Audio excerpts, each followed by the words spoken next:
Welcome to The Riff, where writer and investor Byrne Hobart and I discuss the major inflection points caused by technological change. Our weekly conversation covers the obvious and not so obvious ways in which markets and businesses will adapt as a result. Let's jump right in. Welcome, Patrick. Hiya. Yeah, thanks for taking some time to chat with me. I was wondering, actually, when you look at the scope of the entire financial stack, have you ever dug into some part of it and found that there was just nothing interesting about it? Like it worked exactly as you would think it would work, and there was no interesting historical precedent for why it got that way? Oh, I think reality is fractal with infinite levels of detail, and if you continue looking at it, it just continues being more and more interesting, even when many people find it subjectively boring.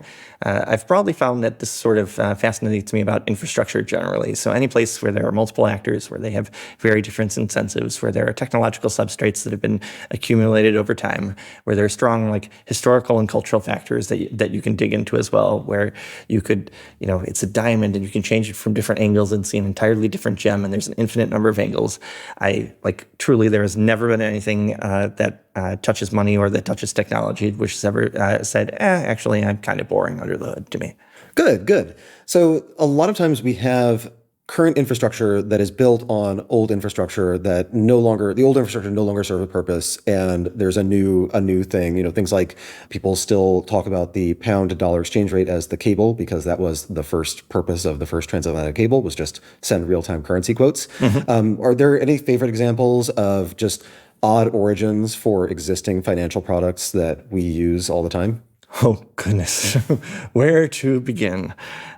If I can recast this in terms of lessons we've learned, things that were not obvious to us in, say, the 1950s or the 1970s when doing new infrastructure, and choices we would never make ever again. One thing that, let's look at crypto wallets, where we use public key cryptography, we keep a secret, we hold that secret very dearly, and then we let the entire world see our public key. We didn't have public key cryptography back in the 1950s or 1970s, and we largely didn't have a security mindset. And so what we said is, there's going to be a magic number that lets you take all the money out of the bank account. We're going to write that at the bottom part of every check. There's an obvious problem here. Sometimes we won't be able to accurately read that number. We're going to make it in a specially designed machine-readable type to be able to do primitive OCR for this number. So any person you ever give a check to in your entire life will have the ability to withdraw all the money from your checking account. It's the natural way to do it. And then we discovered the consequences of that decision spooling out over the next couple of years. I say we discovered the consequences. At no point in history have our ancestors been stupid people. I think there have been times in history where our ancestors have been chemically compromised by, say, the amount of drug use or alcohol addiction, et cetera, within the population, or similar things. But at no point in time was it fundamentally they were running on a different computational substrate than we were.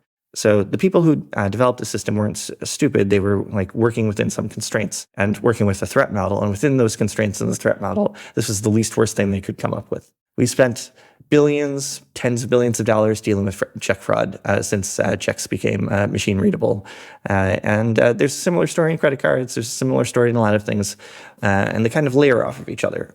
So sometimes when you're doing a de novo payment method or similar, you get to make new mistakes, but at least not repeat the old mistakes. And so the new mistakes made with QR code payments, I actually don't have a confident example of them off the top of my head, but they don't make the old mistakes. It is not possible that anyone you ever flashed a QR code to do a QR code payment gets permanent access to that account for the rest of time. It's designed very effectively to require a real-time lookup with the QR code payment provider to see, okay, is the QR code being presented to me right now actually still live? And they are aggressively expired after a few seconds. So simply having a eidetic memory and drawing a QR code on paper does not allow you to reuse it again. People think that it requires some sort of eidetic memory to remember 16 digits of a credit card number. I think that is probably not correct, but it certainly doesn't require much of anything to take a photo of things these days. So any security token that you can capture in an iPhone camera and spoil it for all time is a really bad security token.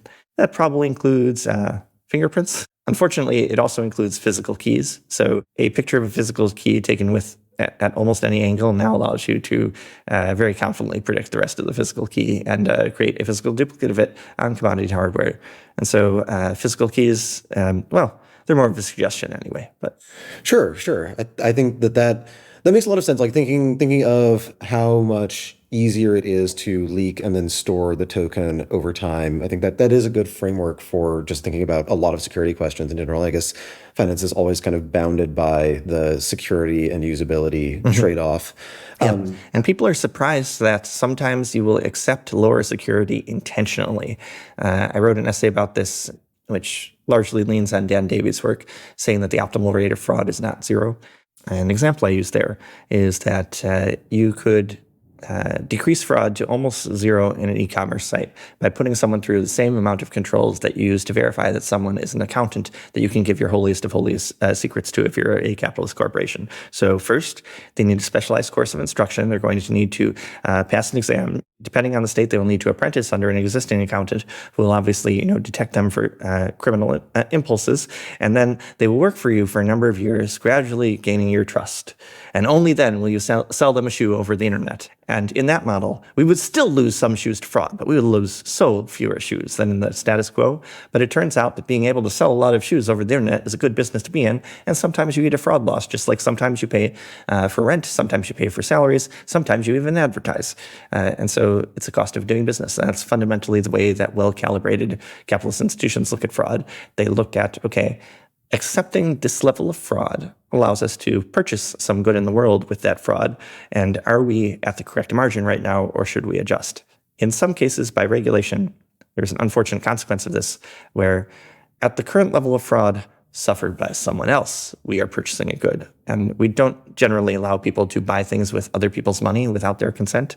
One place I think this comes up is the discourse about identity theft, where Amy's financial information has been stolen. Banker Bob allows an evil actor, Eve, to create an account with Amy's name on it. And we say colloquially, Amy's identity has been stolen. No. Banker Bob's money has been stolen. And Banker Bob has been an instrumentality of evil against Amy because Eve has convinced Bob to put Amy's name on a credit card report to damage her credit score, to put her on a card blacklist, et cetera, et cetera. I think Bob should probably owe more duty to Amy than he does in the status quo. But broadly speaking, when Bob is placing his own bets about how the shape of the world with his own money, I think Bob is a sophisticated capitalist, and Bob can invest in countermeasures against fraud, and then Bob earns the result that he gets from that investment decision. Yeah, that makes sense. It kind of feels like the Coasian idea that it doesn't really matter what the initial allocation of property rights is, because we will all trade around based on our own preferences and based on our own ways of conceptualizing and slicing up those property rights. But the thing that does matter is if there is, in this case, it's not, well, it's sort of a liability right of like who ultimately loses if there is fraud.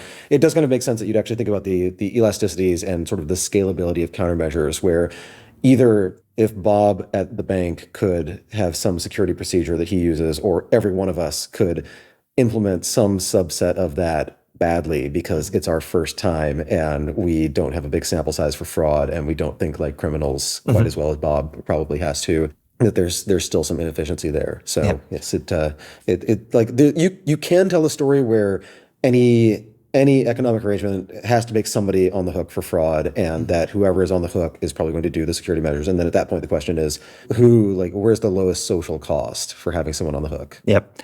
And sometimes things change about the world in a way where your countermeasures that were adopted at some point where you laid infrastructure that might be very difficult to change.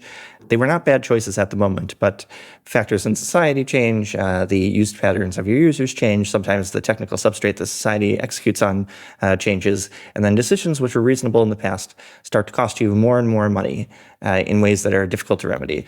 So, for example, as I was saying, in the instant pass, it was very difficult even for banks to read numbers off of checks, and now we have ways to do that fit in the pocket of every child in the country. I think LLMs broadly, the financial industry is looking at that and looking at things that we think are some amount of Bayesian evidence that a transaction is legitimate. Like, for example, a thing that you could hypothetically do if you are concerned whether a merchant that is signed up for processing is a real merchant or not, is to ask them, can you show us invoices that correspond to the goods that you purport to be selling? Because even faking an invoice, one, that requires a certain level of sophistication on behalf of the bad actor. And so if it's a 16-year-old, they are unlikely to do that, where descriptively the financial industry does lose a pretty material amount of money to relatively unsophisticated fraudsters, in the same way that all other industries lose money to people who just like take things off the shelves. It doesn't require super genius, doesn't require deep knowledge of grocery operations to simply take something and walk out with it. But the idea is, okay, this control will price low sophistication actors out of being able to defraud me in that fashion, or it will develop a paper trail which I can compare against other data and then get more confident by analysis that this merchant is a good actor or this merchant is a bad actor. That was when invoices required any amount of skill to manufacture and required individualized attention to them. And now we have LLMs, which can produce almost an infinite amount of them for free in seconds with arbitrary content in them. And so a thing that I would predict many actors in the financial industry do not understand, but will come to understand in coming quarters, is that a printed invoice is now extremely weak evidence. So we've ended up touching on the topic of trust in pretty much every question and certainly every answer so far. And one of the things I've wondered about is, like, in one sense, a financial system is just this amazing web of trust where if you imagine if you had at some point decided today I can go on Amazon and buy a blender and, I will pay Amazon, Amazon will pay the supplier, the blender will get to me. And I think you would have very low odds of outsourcing the effort of buying a piece of kitchen equipment from China, without going there yourself, 200 years ago. Yes, you can put some money in someone's hand and he can tell you he's going on a ship, but almost certainly the money is not getting to China. If the money gets to China, almost certainly the thing you bought is not getting back to America. So in one sense, we've created all this trust. In another sense, we've created a system where you don't actually have to have much trust in any specific person but you do trust these big institutions. So I'm wondering, how do you think about that trust dynamic? And also, how do payment systems and their intersection with the rest of the economy, how do those evolve as the level of trust rises or falls, or as people choose to trust one another over institutions or vice versa? Sure. So I don't know if you should answer that as a book or... excellent questions and threads that we're pulling on here. Broadly speaking, if you're in a truly high trust environment, you will have... sometimes you will have a formal dispute resolution mechanism. And because you're in a high trust environment, potentially in an iterated game, if you use the formal dispute mechanism, you're squandering your advantages of being a high trust environment. And one of my favorite examples of this is in open outcry trading, which means in the ancient days before we had electronic trading and continuing after electronic trading for some confusing reasons, we would get a bunch of basically sweaty alpha males into a particular pit in Chicago or in New York, and they would shout orders at each other, and you would, in this absolute cacophony, transact with someone across the room from you and mutually remember or write down your orders and give them to a page who would run over and try to reconcile them. And then at the end of the day, sometimes people had a disagreement with respect to reality.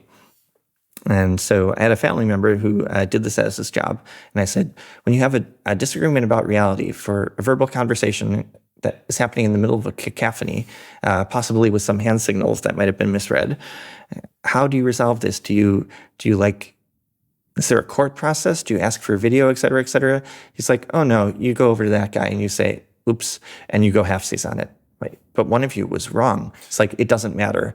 There will be more mistakes made. It's transaction costs are a real thing. Just go halfsies on it 99.999% of the times, because that is a very high trust environment. And people sometimes confuse high trust environment for we're all buddy here. This is 100% altruistic. An open outcry environment is capitalism happening at its most raw, frequently in zero-sum fashions. But everyone in the room shares a common understanding of what the rules are. There's an understanding that gross violation of the norms will be punished either socially pretty quickly or in extremely toothy fashions by the state a little bit later. There is fundamentally a record kept of things, et cetera, et cetera, et cetera. Flip to real low trust environments. Oh my. So low trust environments have more expensive, the first line of dispute resolution is often something much more expensive than we go halfsies on it. And there's often a cultural etiquette around don't start any kind of disputes, because starting a dispute will cause an immediate escalation. And so You can think of a Wild West gunslinger cheating around the poker table. There is no effective law. These might be transient players. The first dispute resolution is drawing, not more poker cards, but rather one's lethal weapon. And so the number of people who lost their lives over poker cards for, the equivalent of minutes of human labor transacted at a time, was vastly in excess to the number of people who ever lost their lives over disputed transactions on the Chicago Board of Trades, even though those are much, much, much larger transactions. That makes sense. Like it is interesting that there seems to be this correlation between a high trust environment and a low bid ask spread, where if you buy oil futures and you realize you made a mistake, you sell them, and you sell the futures contract for pennies less, and so you are out like material money, tens of dollars, but you get right out. Whereas the bid ask spread on things like you bought you bought a computer, you'd like to resell it, like you're going to take a pretty significant haircut there because you're doing this bilateral one-time transaction. The person who's buying from you doesn't know if you actually are selling it because it doesn't work very well, or what. You don't know if they are actually going to buy it from you or if they're going to rob you. So it's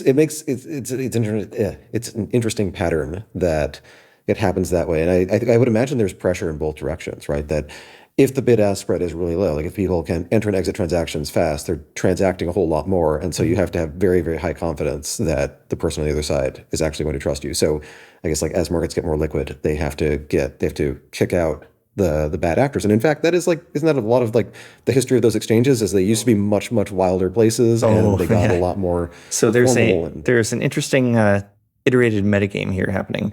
So one of the classic reasons for the wide bid-ask spread, I believe it won a Nobel Prize, was the lemon theory of markets, where people have vastly differential information on the actual quality of something being sold. Like say a car, it might or might not be broken.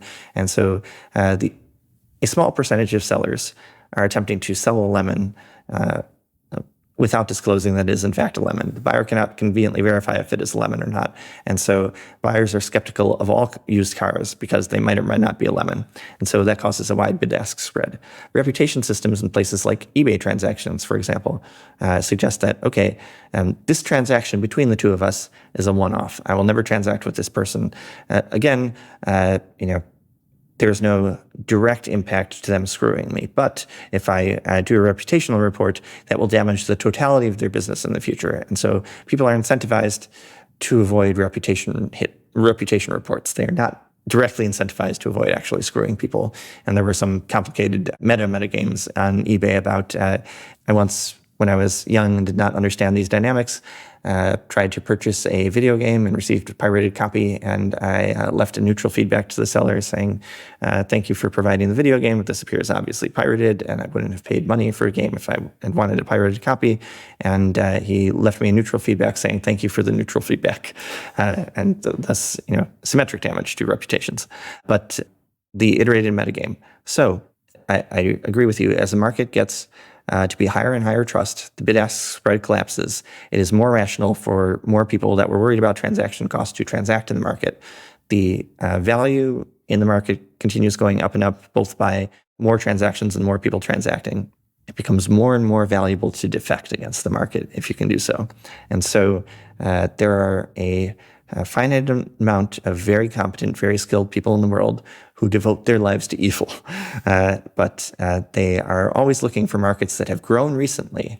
So there is a lot of money on the table to be stolen if you have the gumption to steal it, but do not yet have effective countermeasures against the first defector in a high trust environment. And so one thing I've said is that I think crypto probably draws fraud out of the regulated financial markets, because in crypto, for a while, you could do obviously illegal things in financial markets in the clear light of day and make a lot of money doing it, and then just continue doing that, and there would be no consequences. And so why would you worry about potentially getting busted for doing that in the regulated markets when you could instead do it in crypto and still be invited to the best parties? That has been tightening up a little bit. And so for whatever the next big thing is, whatever kind of transaction takes place, it's going to start out very small and be around the economic edges for a while. And then if it gets popular with people, eventually there will be bad actors who are hitting it very aggressively. Hey, everybody. Eric here with a word from our sponsors. Fast forward to the end of 2024. Think about your goals. What can you do right now to give yourself the best chance of succeeding? If learning a new language is on your list, you absolutely need to check out Babbel. Babbel offers a range of learning tools, self-study app lessons, live classes, and even podcasts, which have always been my favorite way to learn. Studies from Yale, Michigan State University, and others continue to prove Babbel is better. One study found that using Babbel for 15 hours is equivalent to a full semester at college. Babbel isn't just a game to kill time and make you feel like you're learning a language. It's not overly academic or rigid either. It's all about learning language for the real world. Babbel stands out because it's designed by real people using a modern conversational teaching approach. It's not always easy, nothing worth doing ever is, but it's straightforward and designed to help you start speaking in just 3 weeks. With Babbel, I was able to brush up on my intermediate Spanish to ramp up for travel to Argentina last year, and was able to set clear goals based on how much time each week I wanted to practice. Join millions of Babbel language learners across all age groups. Here's a special limited time offer for our listeners. Right now, get up to 60% off your Babbel subscription, but only for our listeners, at babbel.com/zen. Get up to 60% off at babbel.com/zen, spelled BABBEL.com/zen. Rules and restrictions may apply. If you don't already subscribe to Turpentine's industry-leading newsletters, like our new daily AI newsletter, Emergent Behavior, or Media Empires, you should. But that's not what I'm here to tell you about. The platform we use to power these newsletters is called Beehiiv, and it's excellent. First of all, it was started by the same early team who helped build Morning Brew into a $75 million newsletter business, and they built Beehiiv to offer that same powerful functionality to anyone sending emails. From essayists to business owners, the platform is beautiful, their text editor is intuitive, and they help you scale your audience with custom growth features. Beehiiv has powerful tools to help you monetize your content. You can easily launch paid subscriptions or pursue an advertising model. The Beehiiv platform will even connect you to premium brands to sponsor your newsletter. Not only do we use them, but thousands of the top newsletters in the world also use them, like Milk Road, Blockworks, the Lindy newsletter, and so many more. Beehiiv's founder hooked up Moment of Zen listeners with a sweet deal. Get 20% off for 3 months with code MOZ. Visit beehiiv.com, that's BEEHIIV.com, to get started. Okay, that is, I had not thought of that idea of crypto drawing the badness out of the rest of the financial system. Well, of course, fraudsters are going to be economically rational at some level. They will look at where the money is to be made. And some of them are. It's a model. All models are wrong, but some are useful. Right. So on the topic of fraudsters and fraud, my separate questions would be, what is your favorite fraud from kind of an aesthetic standpoint? Like, is there something that comes to mind that you can talk about that was just very elegantly constructed? And then secondly, who's your favorite fraudster from more of a narrative standpoint? Like, who should there be, who we have not heard of, should there be a movie about? Oh, goodness. I hate valorizing this, and I think that authors, writers, storytellers, and I'm at various times all of those, don't play the iterated game of what shining a very well-constructed light on socially negative activity looks like, because you do that, and people are like, wow, that looks sexy. I want to do more like that. And so this has happened so many times. Michael Lewis with Liar's Poker. Many people got into the tech industry for the social network, and then some of them learned to their displeasure that we are a little bit more staid crowd with less backstabbing than the social network portrays. But you have your own thesis on that. Okay. Fraudster, which was just like the platonic ideal of I can do nothing but clap. There have been people who have used Magic the Gathering cards for trade-based money laundering. Stunningly well done. Just hats off. So why is this? If you are trying to take value from point A to point B in a manner that it is not surveilled, one way you could do that is attempting to do money laundering and going up against money laundering through the regulated financial system, try to get past every compliance department, and go up against automated systems, anti-fraud models, teams staffed with some of the smartest people in the United States and the rest of the world, et cetera, et cetera, et cetera. Maybe you don't want to play in hard mode like that. Maybe you want to simply buy a gold bar or a lot of gold bars in A, and then move them to B, and then sell them. But gold bars are heavy, and you get searched at customs if you're doing this internationally. And someone who has a bunch of gold bars in their pocket is almost a priori doing something wrong. In fact, there's some regulation around if you have more than $10,000 of gold bars, then if that is found without you filing a report about it first, you will likely have those gold bars seized. Did you, by the way, read the Wall Street Journal article about smuggling money out of London? I did not read the article about smuggling money out of London. It's the main thing is that the London airport does not scan luggage for smuggled money going in, and Dubai, or when you're boarding a plane, Dubai does not check you for money smuggling. When you're leaving the airport, they ask, but they don't check. And so any amount of money that is in cash that you can get to London, you can get to Dubai, and then there are banks that will turn that into a bank deposit after, a 10% haircut or something. Yeah. So, it's just like so many risks, so much weight, so much operational slippage with gold bars. Why don't you do it with alpha black lotuses instead? They fit in your pocket. No one is looking for them. And when you try to sell them in your port of call, sometimes, like, gold dealers, the reputable ones at least, if you bring them a bar, will ask you questions like, okay, how did you come to own that gold bar? Nobody in the Magic the Gathering circles asks questions like, how did you come to own that Black Lotus? They simply want to buy the Black Lotus from you.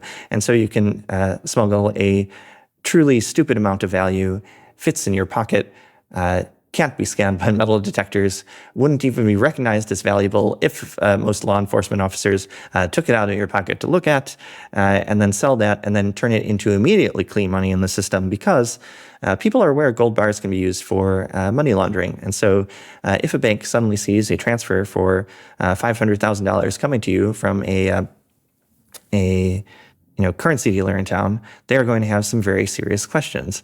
If, on the other hand, they see a transfer for the same amount of money coming from a broker of magic transactions, and they ask questions, you have a responsive answer for it. It's absolutely clean money coming from a legitimately employed W-2 person who happens to earn a lot in Seattle, and they were buying my magic card collection from me. And here's an invoice that corresponds to it exactly. Any further questions? No, not really.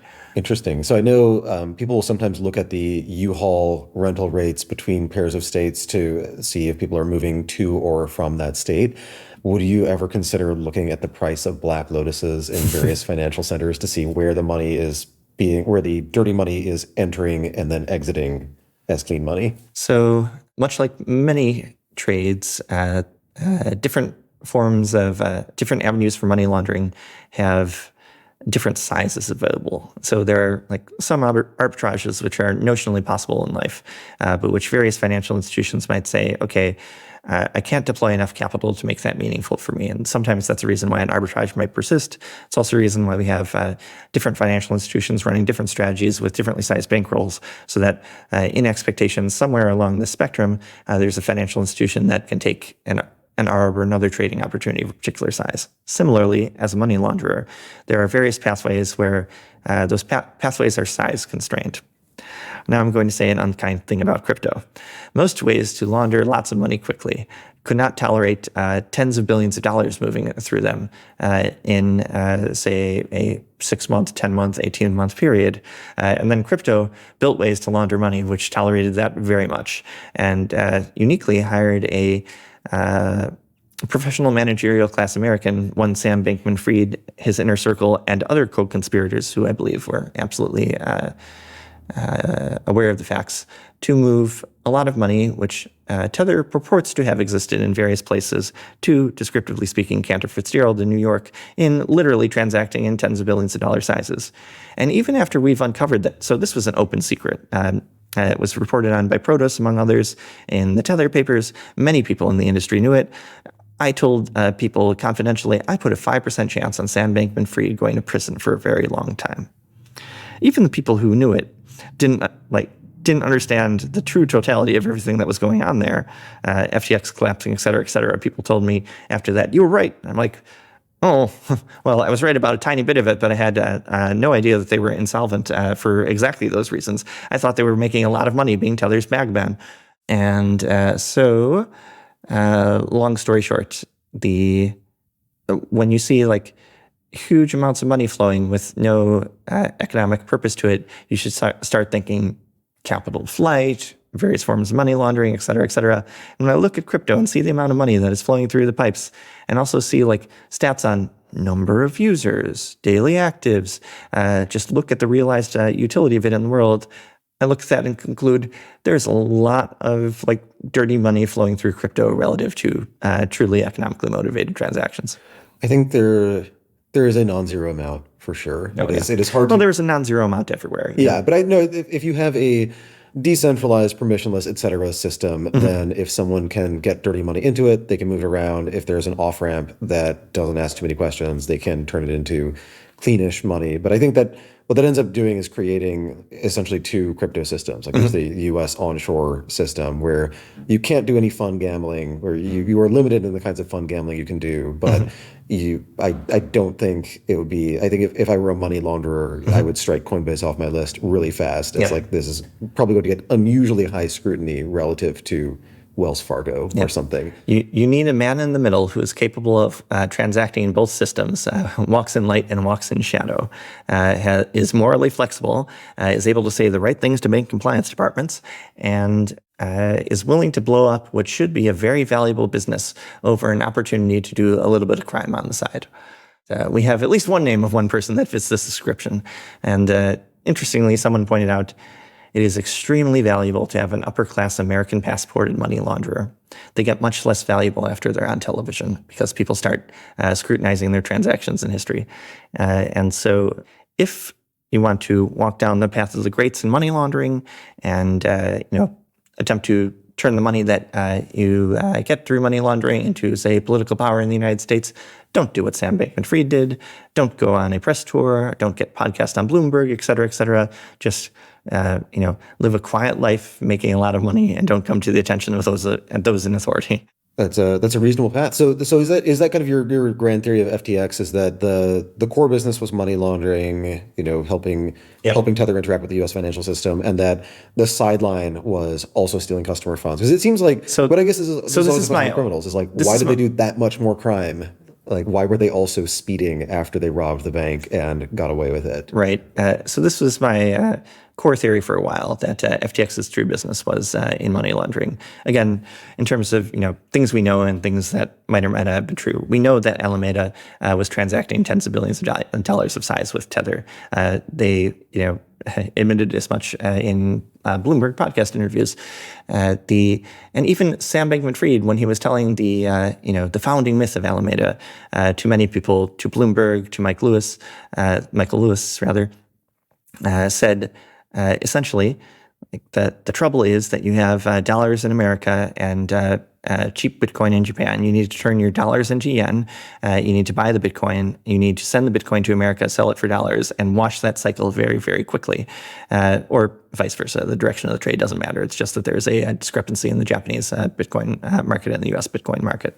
And he said many people saw that there was this premium available, but nobody took it because nobody could put together the combination of the capital required and the skills and the banking relationships. And we were able to do that. How are they able to do it?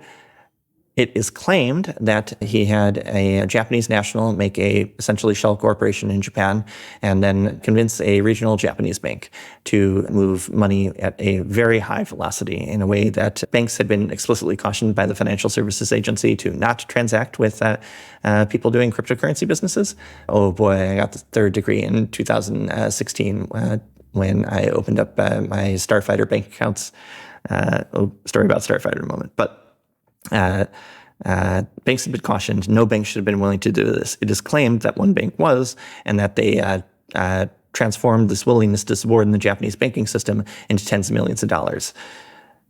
That's not me saying this. That is literally like Sam Bankman-Fried saying, and this is why I was a genius doing an arbitrage game. Now, you can construct arbitrages where one party to the arbitrage, which is like putting the money out there to be available, thinks like this is a fee for services for washing my dollars and moving them, or assets for moving them into a place where I have them but do not want them, into a place where I very much want them, like within the regulated U.S. financial system and clean as the morning sun. And it will look to perhaps a person who has an inflated opinion of himself that he's just picking up the arb all day. And so I was not 100% convinced while having this theory that Alameda and the Inner Circle and others actually knew what it was doing. They just knew that they were pulling a lot of money out of relatively straightforward trades implemented by a bunch of 20-year-olds. And, these suckers like keep giving us this profitable trade. We will keep taking it. And no one else wants this because no one else has the infrastructure we do. I think that's part of the puzzle. There are also some things they did that, the Genesis block OTC desk, quote unquote, in Hong Kong that was literally having people show up with bags of money and then magically transforms into dollar-denominated tether coins, stable coins rather, and then layers and layers in the fraud. And I think in some ways that selects for people with maximally high risk tolerance. It is very clear to me that Sam Bankman-Fried and friends used the FTX exchange on the customers as a source of explicitly, like they wrote this down. We will use them as a cheap source of capital, which is obviously improper. But it isn't obvious to me that they knew in that, if you're using them as capital, then there is a risk to your capital provider, which is why the LPs in the hedge fund make, they make 80% of the upside. And in this, that's expensive capital. These are cheap capital because they get no upside. We just get the upside, but they are taking the risk. So a combination of we can do no wrong. Look how easy it is to pull up money. We've never had a down month, yada, yada, yada. You can come up with a narrative which is quite self-serving, which is I think I'm doing basically legitimate things. I'm papering over inefficiencies in the market. Sure, I'm borrowing my customers' money, but I'm going to put it back.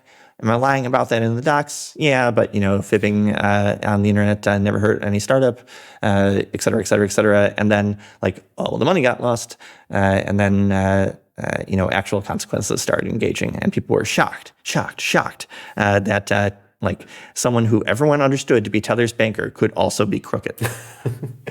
Yeah, when FTX happened, what I initially believed, the day it collapsed, my assumption was just they are offering lots of customers lots of leverage. You can be on the wrong side of somebody who blows up.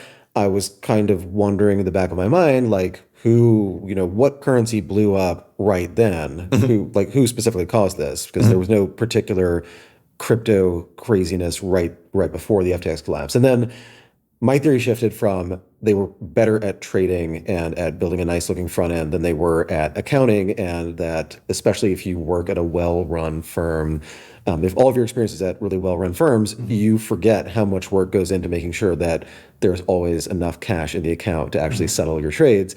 And then, the more evidence that came out, and the more you realize that they're doing things like literally using a random number generator to create the size of their reserve fund, the more it's I don't know, but it's one of those cases where they put so much effort into the fraudy parts that it does feel like on a risk-adjusted basis, they could still be very wealthy crypto people staying mostly on the right side of the law, or being, median non-US compliant crypto operators rather than at the way extreme end of the fraud. But I think that is it seems to be part of the story of a lot of frauds is that there are people who just are inclined to do that. If there are two ways to make $1 and one is the honest way and one is not, they will simply have more fun with the dishonest way. Yep. What is your general mental model of financial criminals? And I apologize that so much of this discussion has been about either lack of social trust or specifically the people who destroy social trust. But we can talk about more optimistic subjects as well later. But my general model for financial criminals, all models are wrong. Some are useful. There exists a wide diversity of people, transacting in the markets for good reasons. They have different preferences. They have different needs. People transacting in the markets for bad reasons also have different preferences and have different needs. There are some people who are plausibly, they are the hero in their own life story when they tell the version of it, but would exploit someone just for the heck of it. That there are some people in the world, descriptively, who gain utility when other people suffer, and they just continue doing that, and that is more fun for them than working for honest money, even if they would get more honest money. There are many people like that commit violent crime and go to prison. Some people like that don't like the whole going to prison thing. Also don't like the fact that like violent crime pays you so poorly relative to nonviolent crime. And so they end up doing that for nonviolent crime reasons. A thing that I think is probably more common with regards to a number of fraudsters is that initially there was a lie. And maybe they made the lie for subjectively better reasons. Maybe they made the lie for subjectively worse reasons. But they had to fudge something. So I'm getting a lot of pressure from my boss. I need to report a sales number. Who is going to care if the number this month is just a little bit bigger than it actually was? And so I'm going to need to lie, and I'm going to need to falsify things. And then there is this wonderful phrase in the Chernobyl miniseries: every lie told incurs a debt to the truth, and someday that debt must be paid. The lies snowball, because if you report inflated sales this month, you're going to have to go back to your boss and disappoint him next month with the sales growth stopped. And so you're going to have to report not just a bigger number, but a number which is bigger in a compounding fashion. And that keeps going. And early in the fraud, at any day you can say, hey, I'm sorry, I lied about $200. And maybe you'll lose your job. Maybe you'll be slapped on the wrist, whatever, but you will incur some social cost. At some point in the narrative of these fraudsters, they deepen the fraud to avoid that like relatively small social cost or relatively small actual material consequence in their lives. For example, the lie has gotten so operationally complex, I need other people to tell the lie with me. I need to bring them into the circle of lies to help them tell this story with me. The only people I trust to do this are my friends and family. I will bring my friends and family in on the fraud. Now I have an even more powerful incentive to not allocate to the lie, because now my friends and family go to prison too. And I think, look at FTX, oh my. So, it snowballs and it snowballs and it snowballs, and then boom. And then some fraud is, the kind of cost of doing business ticky-tack stuff. There are teenagers who steal sneakers, some by walking out with them in their hands, some by, they Google, how do I defraud credit cards, or they type in numbers randomly until one works, and they discover that works. And it's a cost of business and capitalism. And so the total fraud bill of society is weighted towards, towards these factions and other factions in different fashions that differ over time and differ based on how scalable the fraud is and what resources were put in place against it, and also like it's a threat model of good actors. I think FTX specifically is a mirror held up to the United States professional managerial class, where we don't see Sam Bankman-Fried's smiling face in that mirror. We see our class and our class's inability to look at itself and ask really hard questions and assume that someone who looks like us and talks like us and is an intellectual and has been blessed by other high-status institutions might actually be up to something not good. And I think we should sit with that and reflect on it. And that has probably not happened. Many of the friends deserted him immediately. Democratic parties like new phone number, who this, et cetera, et cetera. And he tried to corrupt both sides of the aisle using a cutout. And he was advised on how to use cutouts by a Stanford law professor who specialized in election law. And other Stanford law professors stood up for him because he was the son of the first Stanford law professor who they were friends with. And so class solidarity took over. And, I think that is a far broader, meatier, more important takeaway from FTX than like the actual specifics of what happened. Although the actual specifics are pretty bad. Mm-hmm. He tried to gain political power in the United States of America. He tried to buy plural other nations. Maybe I should also give him an award for one of the most ambitious fraudsters of all time. It's true. Yeah, there's this interesting normative thing where if people do not like to be treated as if they're potential thieves. Mm-hmm. And when I go into a restaurant and there is a sign go into a store, there's a sign on the wall that indicates, says something like, there is a camera, I am insulted. But, of course, it's not aimed at me. I'm not stealing, so I shouldn't really be insulted. But it does seem like there's a set of norms in some kinds of business relationships where both sides are expected to, present some really solid evidence that they are legitimate, and mm-hmm. it's just understood. And it's really tough to introduce those norms. And my guess is that those norms get introduced by whoever the SBF of that industry was at mm-hmm. whatever scale it happened at, whenever that happened. And that ever since then, people ask for ID, or they ask for bank statements, or they ask, for audited financials, or whatever the metric is. I think there is a saying with regards to aviation safety and other forms of regulation about things that when they break, kill people. Every regulation is written in blood. And I think similarly, many fraud countermeasures, now granted, many are simply miscalibrated for the usual reasons that humans sometimes do things that are counterproductive. But many fraud countermeasures, like there's a specific incident where you can point at, like, that person was the shoe bomber of this like particular control. And sometimes we're living 20 years later with, we don't know if it's honestly cost beneficial anymore. But on the other hand, no planes have blown up specifically due to explosives in the shoes, and so we'll continue doing it for old time's sake. But less ironically, I think sometimes we have controls, we have regulations, but in practice, they function simply as a shibboleth check or a class check. Again, it is plus EV to ask people, please produce an invoice, because at least in the current moment, it suggests that at the very least, the person who is transacting with me knows what an invoice is.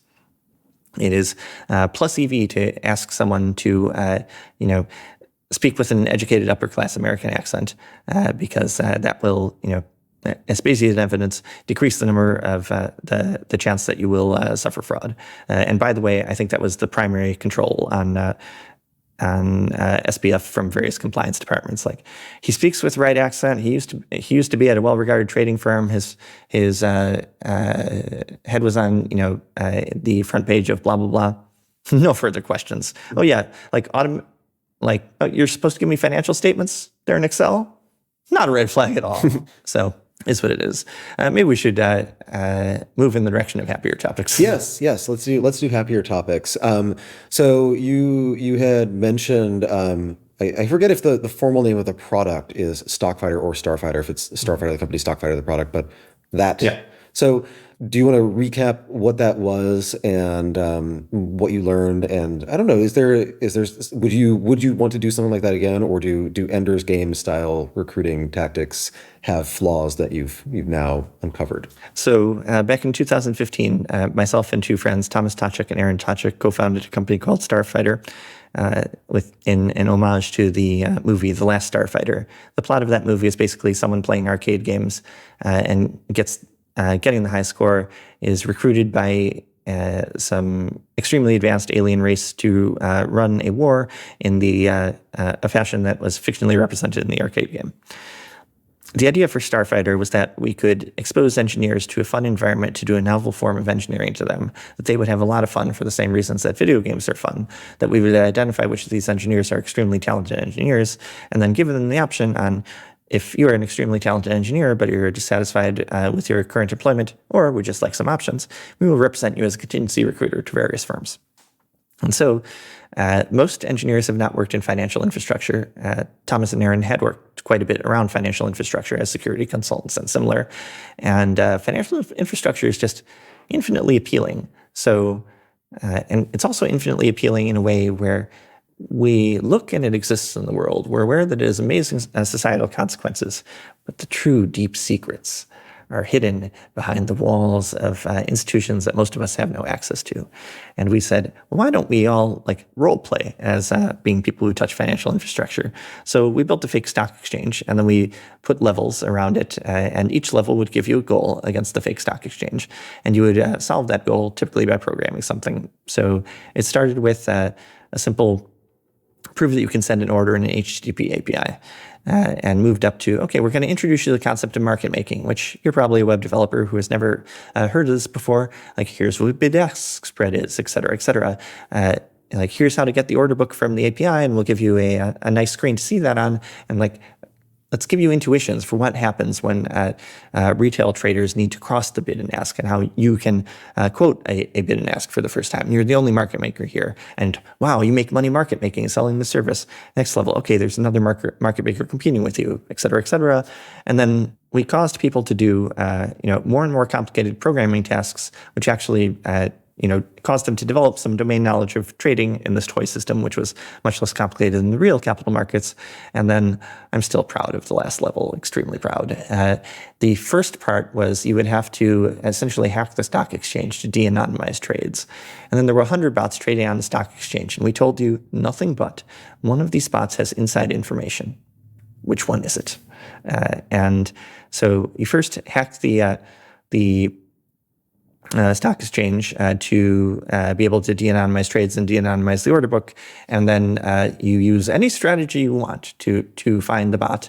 And if you successfully found the bot, we would pop up a window and say, can you please describe what your strategy was? Link us to a GitHub, et cetera, et cetera. We'll review whatever you submit. And I literally got a LaTeX formatted journal article from someone. There were 60 plus extremely compelling submissions to that. Some people were like, so almost everyone had directionally similar ways to hack the stock exchange. And then some person said, so I disaggregated the 100 bots. I put their P&L graph against the visible on my very large monitors, and I just eyeballed them. And it's that guy. And other people were doing, again, like journal-worthy article from a chemistry PhD with respect to confidence testing, et cetera, et cetera. One person said, I pretended I was a naive trader attempting to trade the earnings announcement and transacted in size. The guy who ripped my eyeballs out, that's the bad guy. And it was just beautiful. That was the history of Starfighter as a product. People loved it. 50,000 people plus played it. It did successfully identify engineering skill. I truly believe that. It didn't work as a business. How do I know that it successfully identified engineering skill? Because Stripe, a company at which I used to work, currently employs something like 6 of the 60 people who went through Starfighter as principal engineers or similar, staff engineers, principal engineers. The internal titling at Stripe is a little opaque externally. They're arbitrarily competent financial technologists now. Unfortunately, we did not successfully get anyone introduced to a company on a contingency recruiter basis before we ran out of money and ran out of sort of our patience on working on the project. And so about 18 months into it, where we had spent far too much time getting the product out the door, almost 12 months, we decided, okay, we're going to call it. I think the fundamental reason that we didn't successfully get candidates hired before we ran out of money, et cetera, it wasn't that they wouldn't have been hired eventually. It's that we had a difference of point of view with respect to the market on how contingency recruiters are supposed to work. We were paperwork with other candidates, contingency recruiters, because I thought, as the CEO, this is an easy thing for you to buy. You will already give this relationship away to people who you will say are idiots. Mm-hmm. You think I'm not an idiot, and you think I have a differentiated point of view here. Give me the legal agreement that you do with the idiots, I will bring you candidates. But what happened when we actually introduced resumes to our clients was that the people reading the resumes were running the typical recruiting process, which said, okay, in expectation for a contingency recruiter, give me 10 resumes. I'm going to down select immediately to 2. I only want to talk to 2 of them. I'm going to interview them, and from those 2 interviews, I will hire in expectation between 0.2 and 0.5 people. What I thought would happen is we are bringing the most talented technologists that we could possibly identify out of a field of people who are like already over-indexing for massive levels of enthusiasm and skill in technology. If I have among the most talented technologists that I'm capable of identifying, and I introduce him directly to a client that I think trusts me, there has to be at least 25% chance they hire him, right? Mm. There's an order of magnitude difference in between those 2 numbers. And so at a point where I thought we easily had $400,000 of revenue in the pipeline. It was just a matter of turning the crank for a few more weeks. We probably had like less than 40,000 in the pipeline, and in the random walk down, what that looked like had 0 before we decided to call it.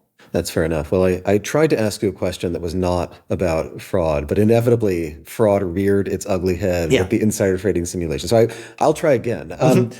So you seem to have a really good talent for casting a wide net for finding other kinds of talent. And that seems to be something that more people are learning to do and trying to do systematically. So Tyler Cowen comes to mind. The Collisons have like their network and are always looking for people, et cetera. So how do you think about the value of that, both to you and from you to the world? And how do you think about, like, are there things everyone should do? Are there ways that you think about your particular niche? Like there isn't really a second article I send people about salary negotiations. There's exactly one, and there does not need to be another one as far as I know. So yeah, how do you think about that, and how did your thinking about that evolve? Sure. So I'm honored to be mentioned in the August company with Tyler Cohen and the Collison brothers, who, disclaimer, my previous bosses. But I would not necessarily put myself on that level. I think if I look at my ecosystem, the people who follow me on Twitter, the people who read Bits About Money on a occasional basis, it's been coming out about once a month, but I hope it to be slightly more frequent than that. They are broadly talented. I think Kevin Kwok said it best. He was saying it with respect to Twitter specifically, but the ideal use of a Twitter account, he said, was ringing a tuning fork and seeing who resonates. And I was far less intentional about it back in the day, but was sort of accidentally ringing a tuning fork for people who had the same level of hyper enthusiasm with respect to certain niche topics, same level of wanting to bring some rigor to domains which are often perceived as less rigorous. For a while, I was the engineer who understood marketing, or the engineer who understood sales, and I was the engineer who was doing that on behalf of very small businesses, but writing about it pretty well. People rather liked that and glommed onto it. And then concurrently with this, I put out something called the Standing Invitation, where many people who are theoretically identifiers of talent value their time very highly. And I obviously don't, because I played Factorio for 750 hours in the past 12 months. And so they will limit people's ability to get in touch with them. So the classic thing is that you can only speak to a VC if someone in the VC's network vouches that you are a talented person, which causes a bit of a loop there that results in differential access to VC, also results in people passing on obviously good opportunities. And I think that's unfortunate. VCs were very disinterested in actually changing that state of affairs until Y Combinator came out and said, come one, come all, if you're geeks, we will put you through a process every 6 months. What I did was put a standing invitation on my website. I said, I was once a shy young geek. I'm still a shy geek. I will speak to software about software with anyone. Send me an email. You do not need my permission. Here's my email address. If you're in the same city as me, I will get coffee with you. And I've done thousands of meetings over the course of the last 10 years from that, and received the amount of email I receive every day bounces up and down. And in times where I've been relatively quiet and corresponding other events in the calendar, it's like 10 emails a day. Immediately after publishing a piece, if it goes viral, it could be 200 emails in the first 24 hours. And I just respond to email a lot. I won't steal Tyler Cohen's line. My business model is I respond to email. But over the course of the last 20 years, almost 20, I date my professional work on the internet to 2006, although I was a little bit too online before that too. But I respond to a lot of emails. Occasionally they turn into opportunities down the line. And I've pulled enough of a living out of the internet to be able to continue writing on the internet and continue responding to emails, which I hope to do until it no longer becomes, I hope to do it until it is no longer valuable for the world for me to do it. And so continue to grind it out. Yeah. I think that this is something that I think a lot of young people underestimate in particular, is how flattering it is to be asked for advice. Oh, yes. Like I think of the U-shaped curve of, can you get someone to respond to a cold email based on how well known you are? Which is, if you are extremely well known, yes, they will probably tell you, they will immediately drop everything and get back to you. If you're semi well known, they will wonder why they're hearing about you, hearing from you directly and not through what is surely the many secondary connections between the two of you. And then if you're completely unknown, you do get a lot of answers to cold emails, because there is, it's obvious that is the best way for this person to reach this particular famous person. And it's just nice to get an email from someone who looks up to you and wants to be like you and wants literally advice on how to be more like you. Like, nothing is more flattering than that. So I think that is, I guess the advice to young people early in their career listening is, send the cold email. I'll give two other bits of advice. One, I don't know if I'm famous. I'm certainly famous in some sort of subculture, micro-celebrity sense, but thankfully I don't get recognized on the street in Chicago. I got recognized on the street once in Tokyo, it was a weird situation, but be that as it may.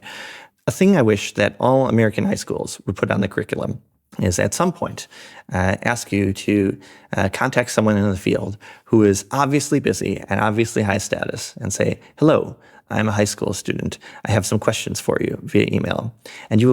And the lesson the class should learn is that when 30 high school students send that to 30 very busy, very important people, so many of them choose to write back. And then the next week, we will do the same lesson again. But you're forbidden to mention the words, I'm a high school student. You must just ask your question. And the thing that the class will learn from that is that they still write back. You didn't need the excuse of being a high school student. And so you have an open opportunity. One, we should teach this in high school. Two, anyone listening, you have an opportunity to write anybody in the world. The worst thing they can do is not reply. It's socially normative, and a lot of people who are arbitrarily busy actually do put a substantial amount of effort into systems such that they're able to action backbreaking, inconceivable amounts of email. I would say I don't know how CEOs do it. I have some theories about particular systems and how they work in various companies, and some have been reported, but this is important to some people. And the other thing I would say is that we were talking about the case where you are aiming for the top of the distribution in terms of busy, socially well-known, et cetera, et cetera. There's many people in the world who love what they do professionally, who know about it, who are well-credentialed, et cetera, but who don't have a lot of people trying to get in their inbox. And those people, if you take any interest at all in what they are doing, will gladly gush on you about it. Finally, someone else cares about file formats. So that is a great way to both build up your skills here and also learn lots of interesting things about the world. Yes, indeed. If you haven't read the book Private Equity, you wouldn't necessarily want to read it, but skimming it is good. It's by an assistant to a hedge fund honcho, and he does mention early in the book that he gets something like 7,000 emails a day. And so part of the way they read all of their emails is they don't read all of their emails, but they have a very trusted assistant who is filtering things. And then there are org charts where the basic function of the entire hierarchy of the company is to figure out which fraction of emails need to get forwarded up to the next level, such that the CEO is optimally fully aware of everything that could possibly saturate that person's attention.